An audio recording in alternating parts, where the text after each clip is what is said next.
Barcelona Çempionlar Liqasında yenə də mi Atletico Madrid səddinə ilişir, yoxsa cavab görüşündə hansısa şansları qalır? Yüksək xətlə oynayan komandasan, öz evində birinci sıranın ortasında, qapında təkbətək alırsan, nə qədər Barcelona qırmızı kart alıb cəzalanmalıdır ki, başa düşdün ki, belə epizodlarda imkan ver ki, rəqib təkbətək çıxıb qoy fərqlənsin.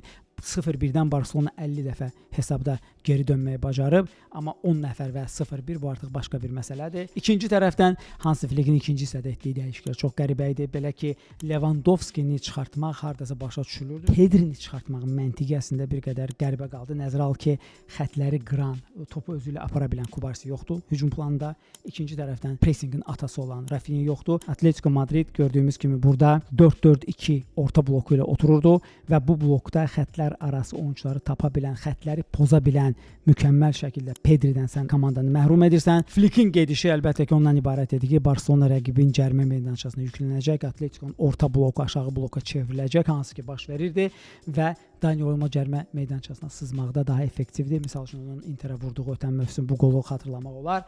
Amma yenə də ümumilikdə o epizoda necə və ya kim gətirəcəkdir? Bu böyük bir sual idi. Və günün sonunda Barcelona həddindən artıq çox ağır vəziyyətdədir. Siz necə fikirləşirsiniz? Bütün baş verənlərdən sonra Barcelona remontadaya müvəffəq olacaqmı, yoxsa komanda 3-cü dəfə Çempionlar Liqasının 4-1 final mərhələsində Atletico Madrid tərəfindən turnirdən kənarlaşdırılacaq?